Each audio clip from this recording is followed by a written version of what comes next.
So here's what I've done, all right? With this epiphany now, I've taken this thing and applied it to a lot of problems. I've made a list of the problems I applied it to because it was fun to make the list. But then I realized I only have 40 minutes. So I picked the top 3 just to give you a sample of how I've applied some of this, and my team has applied it, and the people I'm teaching have applied it. I was in the elevator at Salesforce downtown San Francisco about 3 weeks ago, which is one of my clients, and I'm going down and there's a guy in the elevator and he's standing next to me. He's a young guy, about 25 or so. He looks over at me and he says, "You're that red zone guy."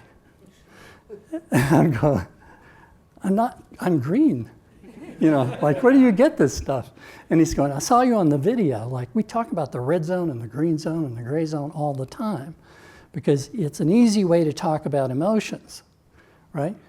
And it's just being human. It's not accusing people of being wrong if you say you're in the red zone. It's just what happens to humans many times each day.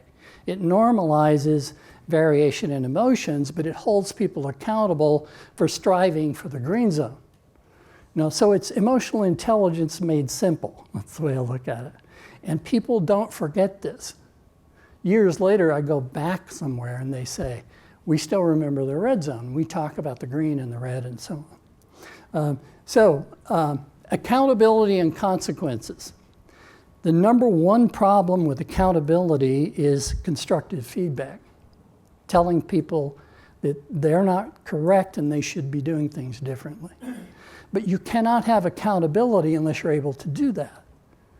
But the minute you judge another person, that you can activate that primitive brain easily. It's almost automatic. If you say, "You're not quite cutting it," and the person goes, "Am I going to be fired? Is my food supply at risk?"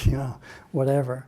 And so you need a way to deliver constructive feedback to say, you need to do things better or differently or improve without triggering the emotional reactivity that interferes with problem solving around us.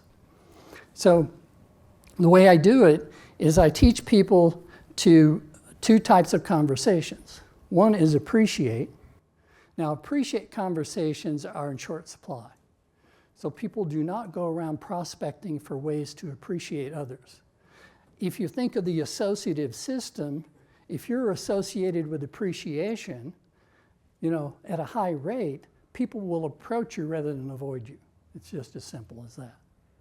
So you need to put goodwill in the bank by doing some appreciation proactively. The other side of this is not critique, it's not constructive feedback, it's redirect. So what you're doing is saying, this isn't working, we need to think of a better way to do this. How are we going to work on a different solution, and what do you suggest? So you're taking existing behavior and you're saying, that's not working, let's try something different. And I would like to recruit you to talk to me about how we do this. Perspective-taking questions where you say, what do you think, have been shown to reduce the reactivity of the brain core and make it less likely that you're going to trigger people into the red zone. Again, this is not a complicated system. Small differences in the way you approach these things will make big differences in the outcomes.